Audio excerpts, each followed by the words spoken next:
ఈరోజు మనం చూడబోయే వీడియోలో వృషభ రాశి వారికి శివరాత్రి తర్వాత నుంచి వారి జీవితంలో అఖండ రాజయోగం కలగబోతోంది.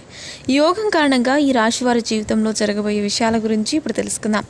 వృషభ రాశిలోకి కృతిక నక్షత్రం 1, 2, 3 పాదాలలో జన్మించిన వారు, అలాగే రోహిణి నక్షత్రం 4 పాదాలలో జన్మించిన వారు మరియు మృగశిర నక్షత్రం 1, 2 పాదాలలో జన్మించిన వారు వస్తారు.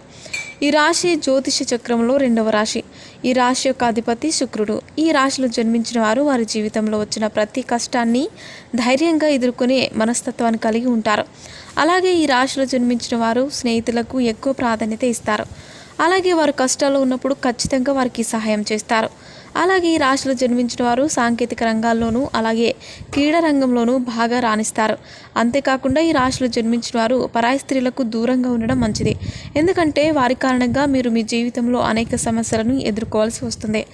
అలాగే వృషభ రాశిలో జన్మించిన